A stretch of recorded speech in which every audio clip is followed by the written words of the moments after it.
Kif xahar ieħor Għawdex ikollu uffiċjalment isqof ġdid, id-Djoċesi Awċija ħabbret l-istemma episkopali ta' Monsinjur Anton Tewma, akkumpanjata mill-motto u baqa' miexi magħhom meħud mill-Vanġelu skont San Luqa fl-istemma episkopali tiddomina ċawla bil-ħobs f'Munqara u l-ktieb imkebbeb f'Difrea, żewġ sinjali tal-preżenza ta' Ġesu Kristu għax permezz tal-kelma u tal-Ewkaristija il-Knisja trid tkompli takkumpanja lil bniedem fil-mixja tal-ħajja.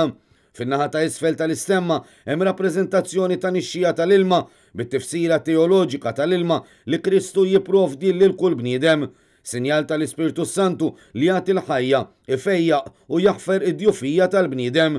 Ma tonqonx ukoll l-istemma ta' Għawdex it-tlet għoljiet wieqfa fuq il-mewġ, b'referenza għal missjoni ta' Monsinjur Tewma, speċifikament f'Għawdex u fost l-Awċin bħala r-raj spiritwali tal-Gżira. Sa dan it-tant, id-Djoċesi aġġornat il-programm ta' attivitajiet relatati mal-inawgurazzjoni episkopali tal-isqof Mażul ta' Għawdex. Dan it-tibdil kellu jsir minħabba l-aħħar żviluppi marbuta mal-imxija tal-coronavirus. Il-ħamis 27 ta' Awwissu fis-6:30 sa filgħaxija fir-rotunda ta' San Ġwan Battista fix-Xewkija se tinżamm il-konċelebrazzjoni tal-Atti l-Ħajr għall-Ministeru Episkopali ta' Monsinjur Mario Grech bħala isqof ta' Għawdex.